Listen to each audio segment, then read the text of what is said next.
मराठा आरक्षणासाठी मनोज जरांगेंनी एकीकडे सरकारला एका महिन्याचा अल्टिमेटम दिला असताना दुसरीकडे जालन्यातील वडीगोद्री येथे लक्ष्मण हाके आणि त्यांच्या सहकाऱ्यांचं सुरू असलेलं उपोषण आता चर्चेचा विषय बनलेला आहे। सरकारच्या शिष्टमंडळानं या उपोषणस्थळी भेट दिली आणि 10 दिवसांपासून सुरू असलेलं लक्ष्मण हाके आणि त्यांच्या सहकाऱ्यांचं जे उपोषण आहे ते स्थगित करण्यात आलं। सरकारच्या शिष्टमंडळानं लक्ष्मण हाकेंना नेमकं काय आश्वासन दिलं ज्यामुळे त्यांनी हे उपोषण स्थगित केलं?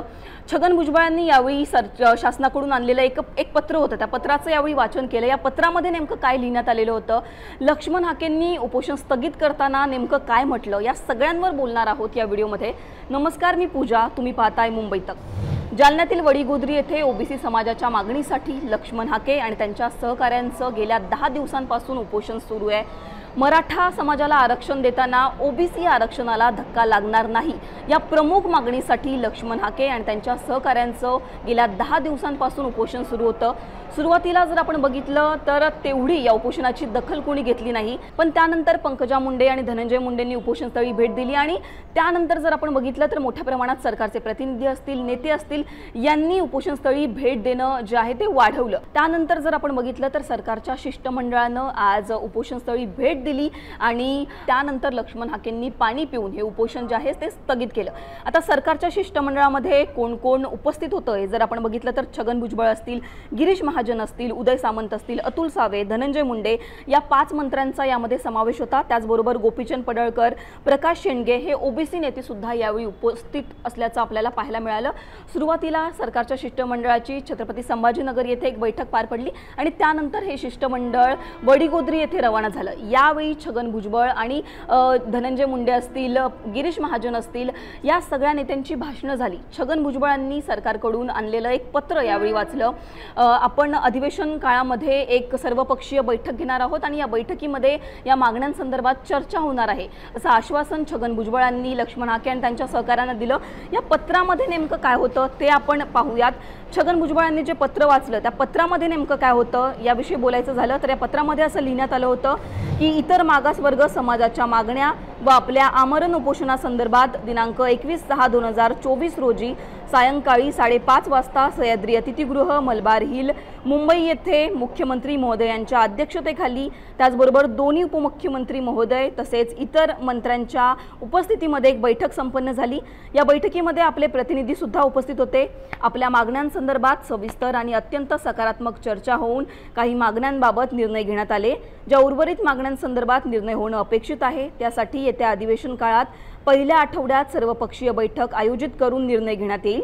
इतर मागासवर्ग समाजावर कुठल्याही प्रकारे अन्याय होणार नाही तसेच इतर मागासवर्ग प्रवर्गाच्या आरक्षणाला धक्का लागणार नाही याची शासन दक्षता घेईल। शासन इतर मागासवर्ग समाजाच्या मागण्यांबाबत गंभीर आणि सकारात्मक आहे, तरी आपणास विनंती करण्यात येते आपण आपलं आमरण उपोषण मागे घ्यावं। छगन भुजबळ यांनी 19 या पत्रामध्ये असं म्हटलेलं आहे की अधिवेशन काळामध्ये एक सर्वपक्षीय बैठक होईल आणि या बैठकीमध्ये या मागण्यांसंदर्भात लक्ष्मण हाके त्यांच्या सहकाऱ्यांच्या ओबीसी समाजाच्या मागण्यांसंदर्भात चर्चा होईल आणि त्यानंतर यावर एक ठोस भूमिका घेण्यात येईल असं या पत्रामध्ये लिहिलेलं आहे। याचबरोबर आपल्या मागण्यांसंदर्भात सकारात्मक भूमिका, सकारात्मक निर्णय घेण्यात आलेला आहे असं सुद्धा या पत्रामध्ये लिहिण्यात आलेलं आहे। यानंतर जर आपण बघितलं तर लक्ष्मण हाकेंनी पाणी पिऊन हे उपोषण स्थगित केलं, पण उपोषण स्थगित करताना लक्ष्मण हाके नेमकं काय म्हणाले ते सुद्धा आपण पाहूयात। लक्ष्मण हाके यावेळी असं म्हणाले की गेल्या 10 दिवसांपासून आमचं हे उपोषण सुरू आहे। 1-2 मागण्या सोडल्या तर बाकी सगळ्या मागण्या पूर्ण करण्याचं आश्वासन सरकारनं दिलेलं आहे। अधिवेशन काळामध्ये सर्वपक्षीय बैठक होणार असून यामध्ये चर्चा होऊन निर्णय घेण्यात येईल असं आश्वासन सरकारने दिलेलं आहे। पण हे जरी सरकारने म्हटलं असलं तरी आम्ही याच्यावर पूर्ण विश्वास ठेवू शकत नाही, त्याच्यामुळे आम्ही आमचं आंदोलन सुरू ठेवणार आहोत, आम्ही आमचं उपोषण स्थगित केलेलं आहे असं यावेळी लक्ष्मण हाके यांनी म्हटलेलं आहे।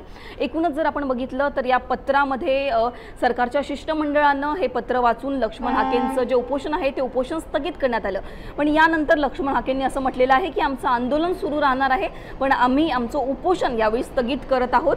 लक्ष्मण हाकेंच्या नेमक्या मागण्या काय आहेत हे सुद्धा आपण जाणून घेऊयात। पहिली आणि सगळ्यात महत्त्वाची मागणी जी आहे ती म्हणजेच ओबीसी भटक्या विमुक्त जाती जमातीच्या मूळ आरक्षणात मराठा समाजाचा समावेश करू नये याचं लेखी आश्वासन मुख्यमंत्र्यांकडून मिळालं पाहिजे।